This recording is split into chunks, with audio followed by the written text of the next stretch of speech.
सालों पहले एक जंगल में टम्पी नाम की बूढ़ी बकरी रहती थी, जिसके 7 बच्चे थे। बकरी रोजाना बाहर जाती और बच्चों के लिए खाना लेकर आती थी। उसी जंगल में एक भेड़िया भी रहता था, जिसकी नजर बकरी के बच्चों पर थी।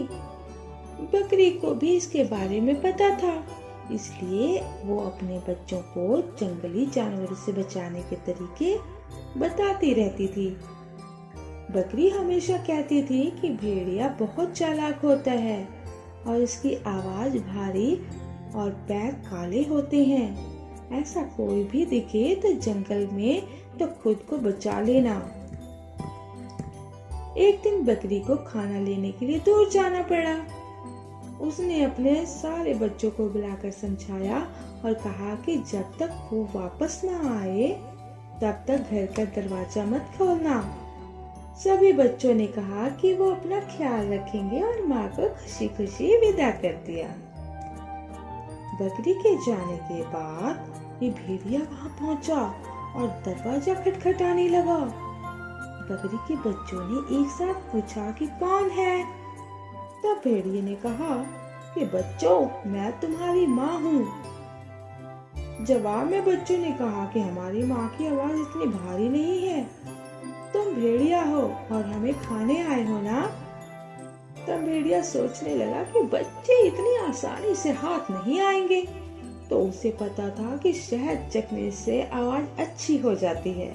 तो उसने जल्दी से जंगल के आसपास मधुमक्खियों का छत्ता ढूंढा और शहद खा लिया। तभी मधुमक्खियों से उसे डंक मार दिए। उसने खुद को संभाला और दोबारा बकरी के घर पहुंचा।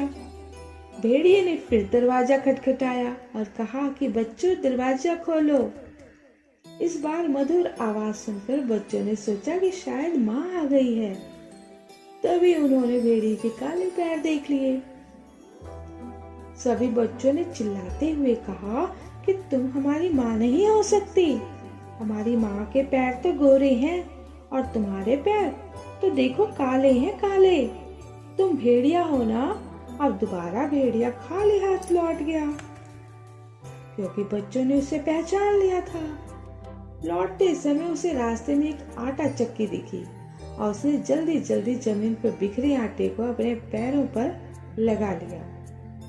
अब भेड़िए के पैर भी सफेद हो गए और वो अब दोबारा बकरी के घर पहुंच गया।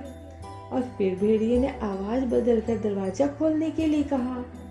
इस बार आवाज भी माँ के जैसी थी और पैर भी सफेद थे।